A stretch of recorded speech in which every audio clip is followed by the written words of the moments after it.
जय शिवराय. मी सचिन भापकर. शेतकरी मित्रांनो, हे जे सरी दिसत आहे या एवढ्या सरीमध्ये जवळजवळ 8-9 सरीमध्ये हायब्रिड भेंडी लावलेली आहे या याच्यामध्ये. तर 2-2च दाणे टाकलेले आहे. तर आता तुम्ही विचार करा की 9-10 सरी म्हणजे इथपर्यंत तुम्ही बघू शकता. इथपर्यंत इथून भेंडी सुरू होते, म्हणजे भेंडी सुरू होते इथून एवढ्या ह्याच्यामध्ये. माझा हा एक प्रयोग आहे. तूर आहे, तुरीमध्ये भेंडी आहे आणि भेंडीच्या बाजूनी आजूबाजूनी मी झेंडू लागवड करत आहे.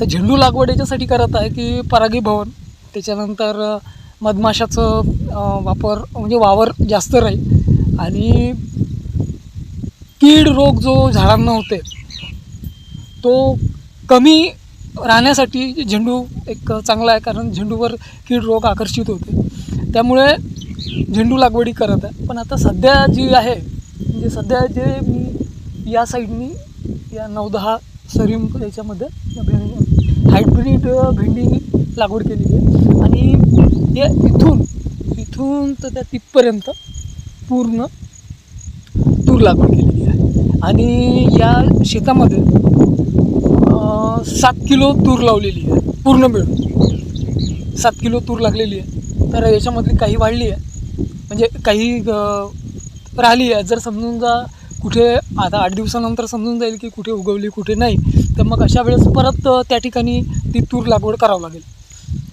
तर अशा पद्धतीने लागवड करत आहे. तर मित्रांनो,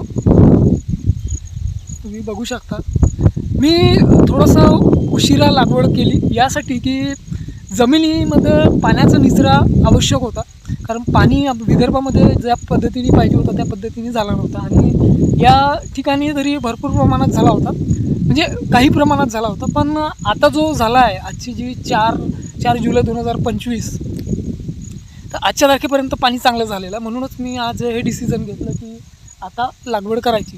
त्यामुळे आता मी लागवड केली आहे आज, म्हणजे जवळपास आता आमची होतच आलेली आहे लागवड. फक्त आता त्या ताई सगळ्या पेरणी करत आहे या ह्याच्यामध्ये.